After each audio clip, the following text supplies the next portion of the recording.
ya Youth Untamed. Ngoma ilikuwa imetuanzishia ni ya Irasta inaitwa Control, then tukapata Bayani Roge inaitwa Goddess, then Watendawili hadi kesho. Tulisema ndani ya Youth Untamed we accommodate all of you. Kuna wale wanapenda traps, kuna wale wanapenda gengeton, kuna wale wanapenda urban tone, kuna wale wanapenda gospel, but gospel si tulisema mnangoja kwanza kesho ni wata Sunday. But anyway, hope you're well from wherever you are. Karibu sana ndani ya Youth Untamed. This is a show that comes on air every Saturday from 10 a.m. to 1 p.m. to make sure that wewe mtazamaji ukiwa mahali ambapo unatutazama, ukiwa unatuwatch ukiwa Mombasa, if you're watching us from Kisii, if you're watching us from Kitale, if you're watching us from Bungoma, watu wa Kakamega, watu wa Mumias, mko sawa, mko shega, mambo iko fresh barida. Karibuni sana ndani ya Youth Untamed, and today we are going to do it different and it's going to be bigger and better. Niliambia hii mwaka ndio ile mwaka, si kama ule msanii anasemanga hii ndio mwaka kubarikiwa alafu tukifika November mnaanza kusema ni kama alilani mwaka. No, I promise that hii mwaka itakuwa a different year from hizo miaka zingine, and that's why we're here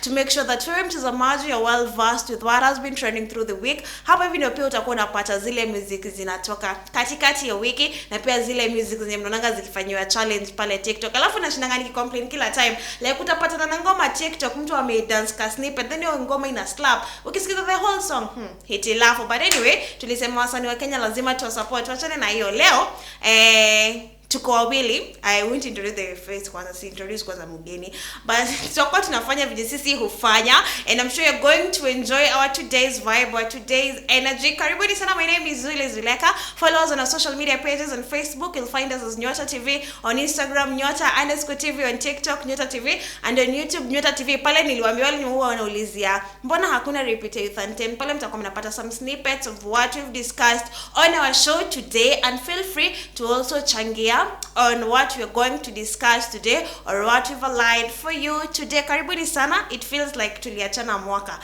but ilikuwa tu last week. So guys, with no further ado, allow me to introduce, sijui niseme she will be our panel na pia she is our guest today. Kuna kila siku ndashinda katu nikisema sijui kukaribisha mtu ile ya kupiga makofi. Let's clap for our guest ama nini, alafu nyinyi mnamklapia mkiwa pale nyumbani. But anyway, with no further ado, allow me to introduce our beautiful panelists today. Karibu sana Radol. Asante sana. How are you doing? I'm very fine, thank you. You look amazing. Thank you. Neema inatosha. Ati show me your ways ni God God. Nikiwaambia mtaweza kurudi kinyuma nyuma kweli.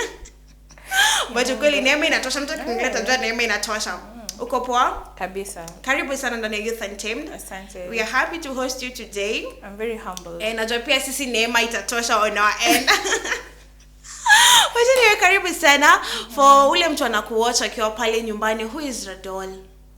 Well, that's a very hard question. So Radol is a girl from Sanda, Mumias, Kenya. I live in Nairobi and I'm a makeup and wardrobe artist for Kenyan films. Yeah, so I've worked with different films. My latest project was Disco Matanga. Yeah. Kumbe sijui kama mshaipatana na ile sauti TikTok ya ukipatana na msichana mrembo Mluya, huyo naye ni mrembo. You can see for yourself. Haturingi, sikujua unajua kitambo sikuwa anajua kuna Waluya warembo. By the way, I was raised in Thika, so sikuwa naona Waluya hivyo sana. Unakuta wewe unaangalia pia ni Mluya. Haya, pia huyu ni Mluya. Uko sawa lakini? Niko sawa, nashukuru. When Thank you you for say having me. Unasema wewe ni makeup artist, wardrobe artist, what's the difference? Also, the difference is wardrobe. So on set, artists rather actors who valisha manguo. Okay? Now maybe kuna episode 1 to episode 10. So each and every episode has a different wardrobe. Yeah? So episode 1 iko na nguo yake, episode 2 iko na yake, episode 10 iko na yake. So it's my work kujua episode 1 alivaa hivi, episode 10 atavaa hivi, episode 5 atavaa hivi, and how can we match episode 1 and episode 10. And for makeup, sometimes kuna glam enye anakaa vizuri, maybe she's going out on a date, saa zingine ametoka kulala, so haufai kumpaka all full glam. Na saa zingine maybe kuna bullet wound, ama kuna amechomeka, ama amepigwa na bomb, you know. So hizo ni special effects. Tunafanya hizo zote. Hizi manguo ni wewe huzileta kwa set ama mwenye production ndo analeta? So normally you write a budget, unapelekea producer, they approve, unapewa pesa, then you talk to the producer with the director on your idea, alafu director atakwambia maybe this or this, or this is what I want on set, this is the color theme or color palette I want on my set, okay? So ukienda kushop, you have that in mind. But you as a wardrobe artist, wewe ndio utaenda kushop, utaenda kusource everything, viatu, nguo, wig and everything. Is it something umesomea or it's a talent ama ni passion? Well, I'm only kwa shule ukaambiwa endo usome unilete certificate. Okay, hapana. Mi nimesoma film production and animation, okay? Back at multimedia. Part of our course was wardrobe for film, makeup for film, acting for film. But I wouldn't say ati hizi vitu zote nimejua from school. Nilifika field, I had to start from zero. Nika learn as I grew. Ndo sasa penye niko sahi. Yeah. How did you get yourself now in film industry? So, back in primary school, I used to be in drama. And I knew one day I'll be maybe a Kenyan celebrity, or I'll just be in the showbiz business, yeah. So nikaenda campus, nikafanya film, yeah. So I used to go do acting, Selena, Njoro wa Uba, Vashita, Anti-Boss kama extra. As I grow. So nilikuwa nachukua namba zao makeup artist, naambia siku zenye mko na wase wengi, mnite tu mimi nitawafanyia kazi for free. As I learn. Yeah, so even ndo wakani trust with the job. Saa zingine unapata maybe she's sick, ananiambia niingililie job. Saa zingine maybe she's gone home for a week, ananiambia hey, mimi utaniingilia job this week, mimi nenda home. Yeah, hapo sasa ndo akaanza kunilipa. With the time nika create trust with the producers, with the directors, na hivyo ndo nika grow. Unasema siri ni kuvolunteer. I don't know kama say Gen Zs wanaweza volunteer. I don't know, but me I believe my journey is not your journey. Na pia kuna favor yenye saa zingine unaendanga tu like grace yako si grace ya mtu mwingine. Mimi naweza volunteer na nikae kwa streets miaka zote. Na pia unaweza kuja tu siku moja, job yako iko perfect, unaingia. What do you think inafanya Gen Z wasikuwe na hiyo nini ya kuvolunteer? Well, honestly I think it's a work generation. Hata tukienda saa zingine when it comes to acting, they don't take being treated vibaya. Watakukataza, watakwambia I'd rather go than you treat me vibaya. And for me I support such outstanding behavior. Like saa zingine lazima you are stamped on your feet, like kneel. Ndo sasa ufanyiwe kitu. Sometimes you can just walk and go. Yeah. Like you know you're right, unajua what is right. And I know what I'm bringing on the table. So you either take it or I'll go with it. Yeah. Now speaking of what you're bringing on the table, do you think inafaa kwa conversation in a relationship ati like venye maboys wambeze, what do you bring on the table? Do you think inafaa kwa a topic kwa relationship? What if I'm the table? Yo, what if I'm the table? What do you mean, what do you bring on the table? What do you bring on the table? Yeah. Yeah, I think it's very misogynistic, very chauvinism to ask a lady ati unaleta nini kwa meza. Basi leta mwanaume mwingine hapa hivi. So that you guys can have the table and whatever you bring on the table.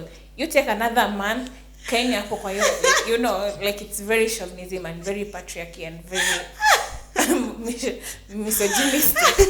For like me, it's not giving. It's not. Ayezekani usiniulize ati what am I bringing on the Plus table? it's not 80s. But the 80s ingekuwa ya unaleta nini. But here it's 2025. Mbona uniulize what are you bringing on the table? Yeah. Now nikikuuliza ile story ya 50-50 kwa relationship, what's your opinion on that? No.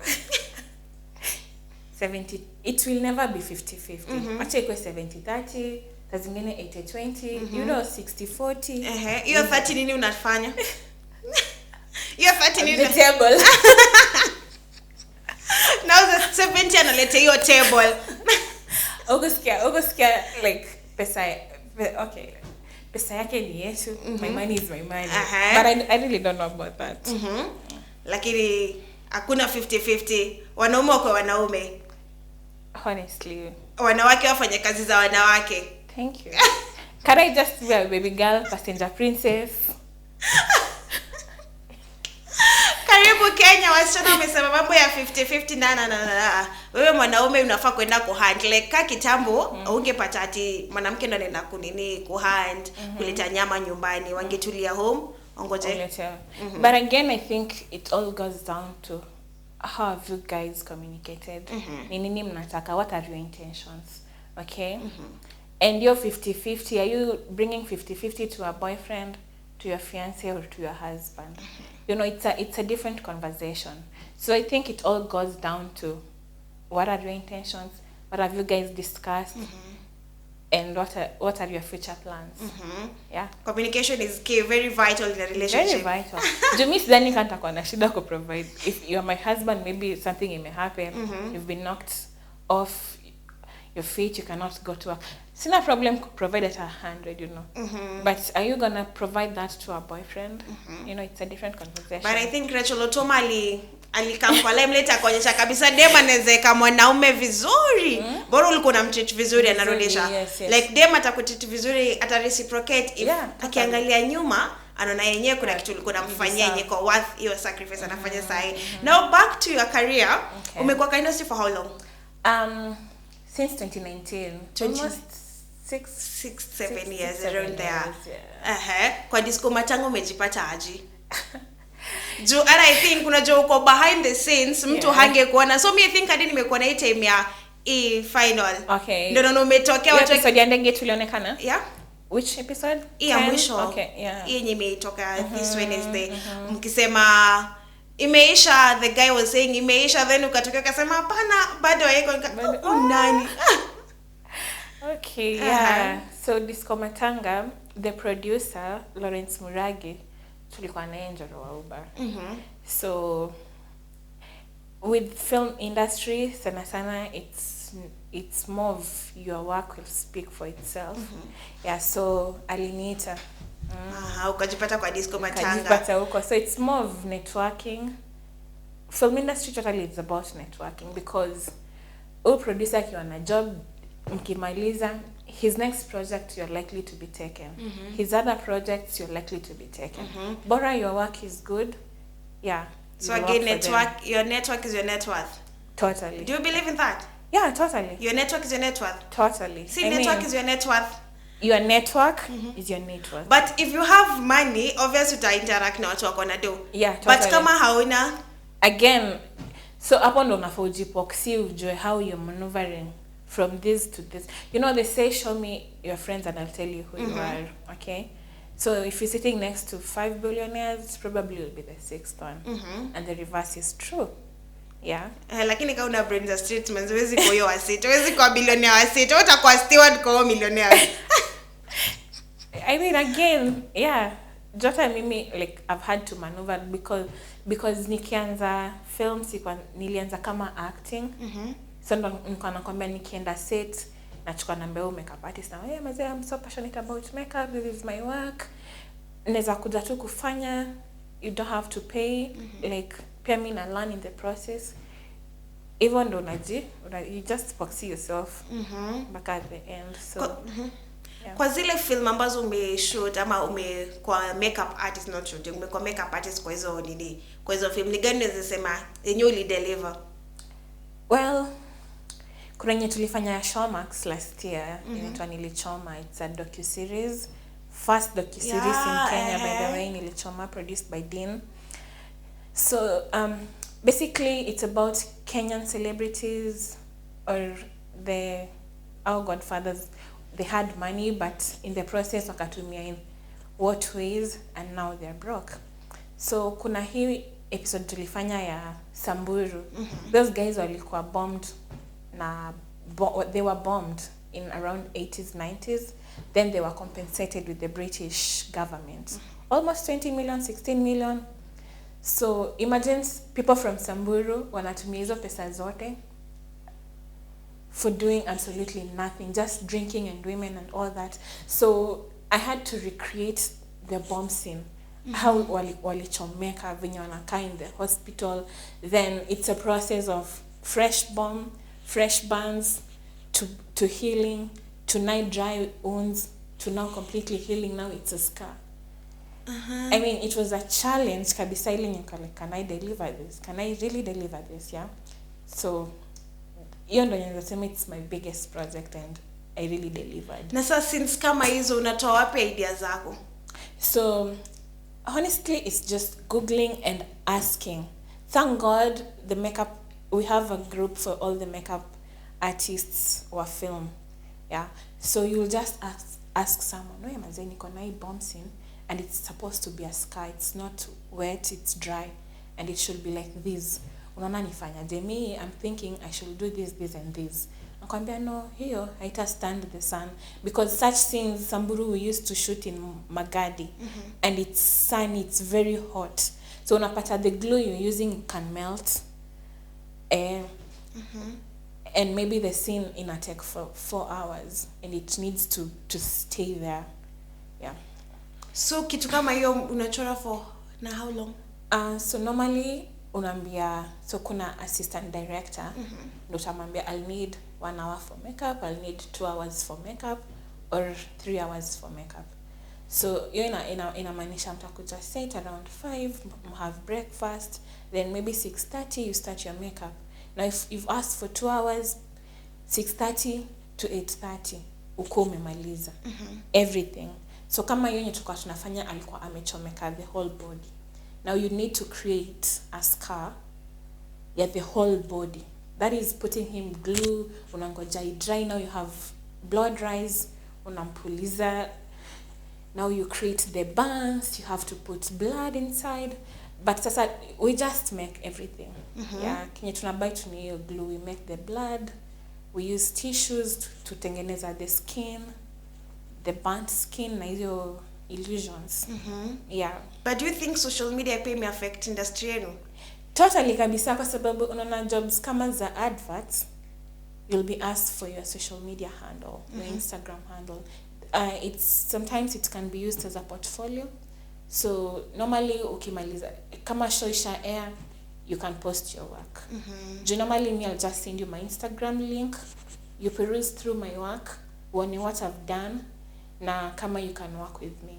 So social media, alafu pia mtu let's say a producer go through your maybe a sample too on your profile, a peruse on, hey, this is a good job, yeah, ataku DM next time, hey, I have this project, can we work with you? And sometimes pia unaona there's auditions utaiona tu through social media, then you apply for the work. Sometimes unaona they're doing this work, utaenda tu mwambie, hey, this is my work, what I've done, will you please check uone kama you can work with me. Yeah. And again, don't you think unaona neza enda kula YouTube nione okay, neza jichora hivi itokee, so inakuwa ni kama no need of a makeup artist because I can learn on YouTube?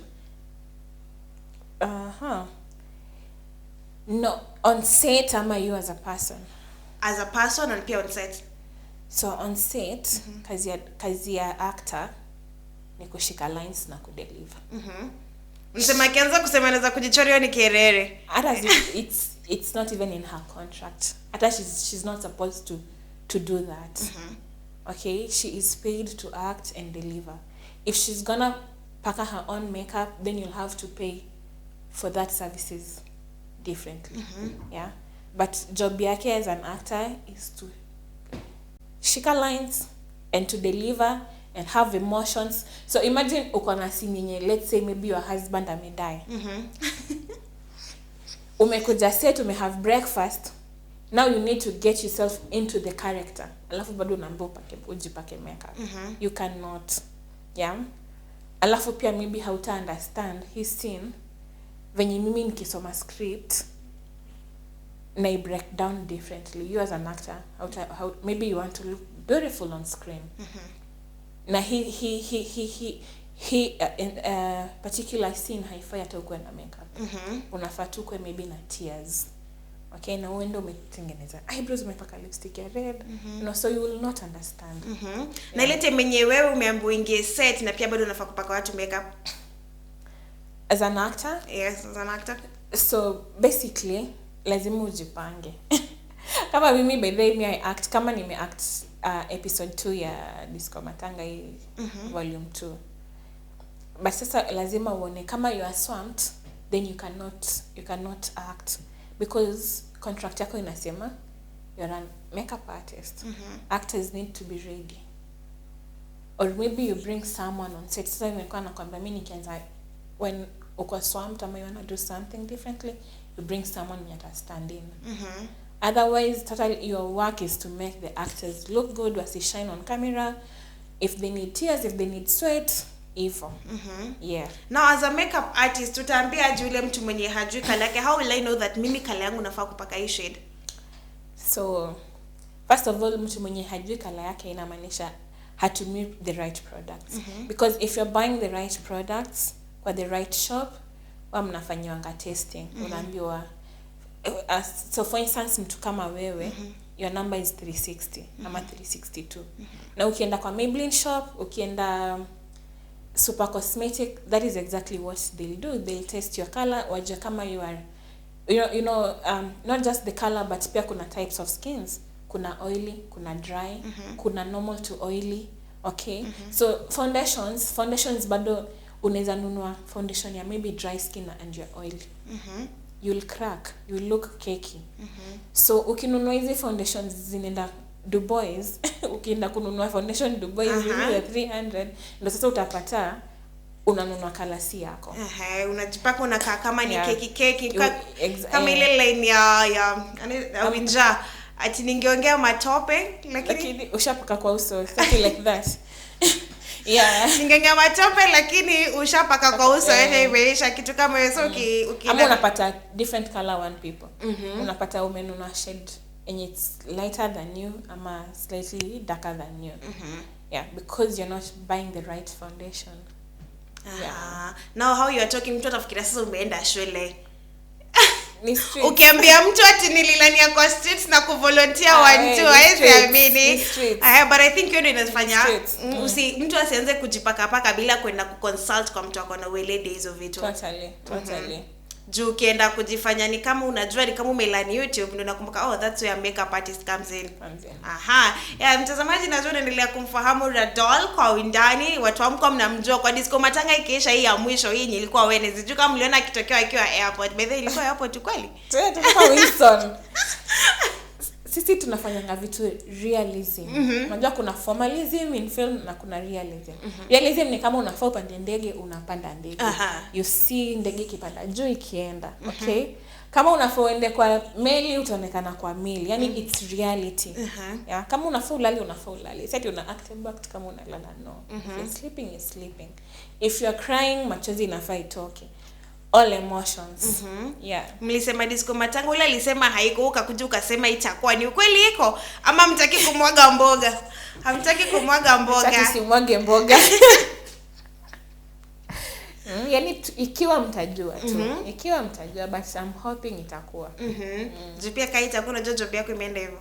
I mean, unaingia nao kwa project nyingine. I mean, mambo za Mungu, you know. So kama haiko, it's an experience, nililearn, I delivered on to the next project. How did it feel now umekuja kufanya project home? By the way, hata nilikuwa naongea na Winja the other day, nikamwambia hiyo scene tulikuwa tunafanya mwisho, ameleta watoto wamepanda ndege. I was like, wow, may God bless you. Imagine kama hatungeienda uko Vihiga Mdungu to shoot such scenes. These kids maybe hata hawangeipanda ndege. You see, yeah. So I've told you I've studied film production, and I'm very passionate about telling Kenyan stories in our own language and texture. So coming to shoot in Vihiga, ilimaanisha we are telling Luya stories in our own authenticity. Alafu it is a Luya executive producer telling it. So hatuko limited ati usifanye hizi. Go in, tell your story in your own language. Uliona your parts zenye wazee walikuwa wanaongea in Maragoli. Yeah. So we really told our story. Kwa sababu ukiona kwa comment section, people who are not lawyer, at least wamelearn hii tambiko ni nini. What does it happen?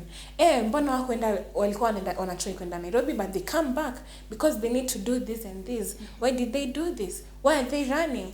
Yani we told our own story in our own authenticity and texture of our own language. Kila mtu alikuwa anaongea lugha yake, kina Kwach na kina Waiwai waongee Kijaluo yao huko hivyo. Exactly. The Asmahan na Mazdu alikuwa anatana the Walalo girl. Yeah, aongee lugha yake. Yeah, in our own texture. Yeah. Very authentic. That was nice. Umerudi home, unadili nao watu wa home. Na kuna venye ulikuwa unainteract nao wase ushago pia kwa paka makeup. Yeah, so normally watu washago si kwa paka makeups kabisa. The only thing we did ya makeup ilikuwa yote time ya tambiko yenye sasa they need to do the cleansing usiku. That was, I don't know if it was episode 4 or 5. We created blood. Yeah, so walikuwa wanafua pakinziano the blood wakimfanyia the cleansing and all that. So bado your blood iko under special effects. But them maybe applying foundation on them apana, they were as natural and authentic as they came. So maybe too what I did was kuchana the nywele because ama kama wame sweat we just tap because pia haufai shine on camera. Yeah. All that. Na ile pia kuwavalisha. The bossy wa ule mwenye alikuwa anatafuta kinaiziano, ule alikuwa anakaa. Oh yeah, spider. Yeah, sa alichomeka. Again, mimi ndo nilimfanyia hiyo special effects. Oh, that was nice. Yeah, afadhali ningetafuta hiyo picha kwanza tuweke hapo hivi muone kenye Radol hufanya. But I think next time now you will come with your mavitu tuchore pia sisi Bruce manini tuchomeke. Totally. Unfortunately I left them in Nairobi, but next time when I come utatuchoma. Nitawachoma mwone vanya inaka. It looks very authentic. It's an illusion. Yeah, I'm very sure kwa ule mtu hajui alichorwa atafikiria spider alichomeka. Totally. Jota mimi mara kwanza nilikuwa confused. Amechomeka ukweli ama amechorwa? You can imagine. Yes. Na ni mimi na imagine na mtu mwingine alikuwa anafikiria that was a good job. Yes, thank you. You did a good job. Yeah, I'm very sure pia ukiwa pale nyumbani if azma yako ukiwa mkubwa unataka kuwa makeup artist you can look forward to Radol. Yeah. Tunaweza kupata wapi kwa social media now for that guy mmoja anasema pia mimi nataka kwa kama Radol. Okay, so on Instagram naitwa Elaine_Radol. But hata ukisearch tu Radol utaona tu profile picture red. Ni mimi. On Facebook naitwa Radol Elaine Msoli. Alafu TikTok bado naitwa Radol Elaine Msoli. Yes. Yeah guys, tutakuwa tunapata some music then tukirudi tutakuwa na Radol pamoja na Gibson Wafula Masibu. Anasema nataka kuintroduce na jina zote tatu. Gibson Masibu Wafula atakuwa anakuja so that we continue our show. Thank you very much for watching. Na najua if you have any question for Radol you can tell us on 07, you can ask her on 0784434020 kuhusu anything unataka kujua kuhusu career yake ya makeup artist. Atakuwa anakujibu moja kwa moja, so tupate music then tukirudi tutakuwa na Gibson pamoja na Radol. Usende mbali.